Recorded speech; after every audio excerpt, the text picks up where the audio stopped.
Bismillahirrahmanirrahim. Assalamualaikum warahmatullahi wabarakatuh.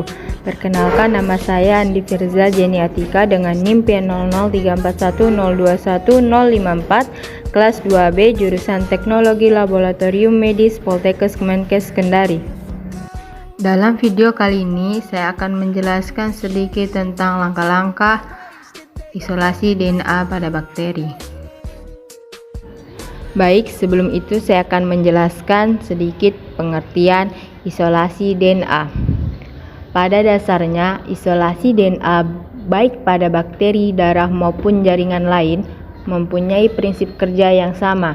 Yang membedakannya hanya pada penggunaan kitnya saja. Untuk prinsip dasar isolasi DNA itu sendiri yaitu dengan memecah dan mengekstraksi suatu jaringan sehingga dihasilkan ekstrasel yang terdiri dari DNA dan substansi dasar lainnya. Ekstrasel kemudian dipurifikasi sehingga dihasilkan pelet sel yang mengandung DNA total. Adapun tahap isolasi DNA.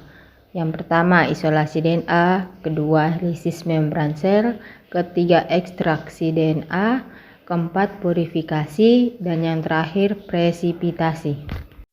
Baik, sebelum lanjut ke tahap prosedur kerja, kita menyiapkan alat dan bahan.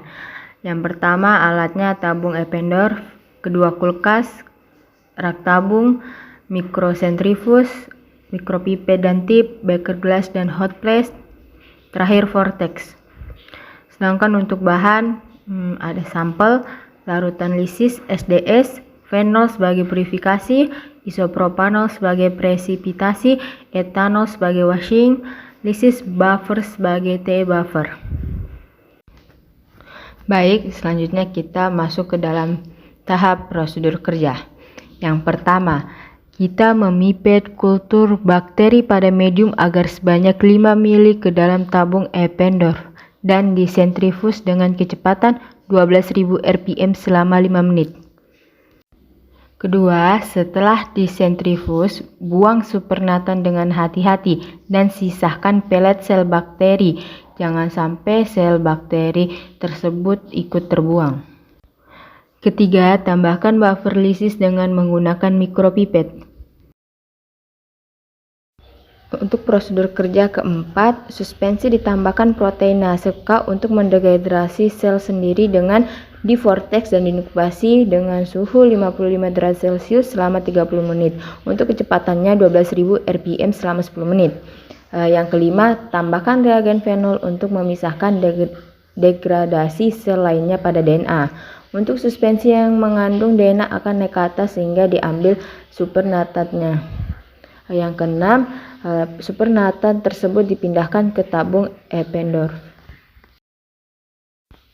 Baik, untuk prosedur kerja yang ketujuh, tambahkan etanol 96% yang dingin sebagai presipitasi dan lakukan sentrifus, maka akan timbul benang DNA di bagian bawah, yaitu pelet, sehingga supernatannya dibuang saja.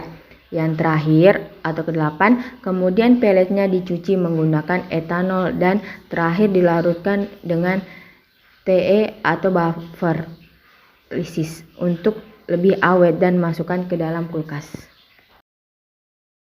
Sekian video dari saya, semoga bermanfaat.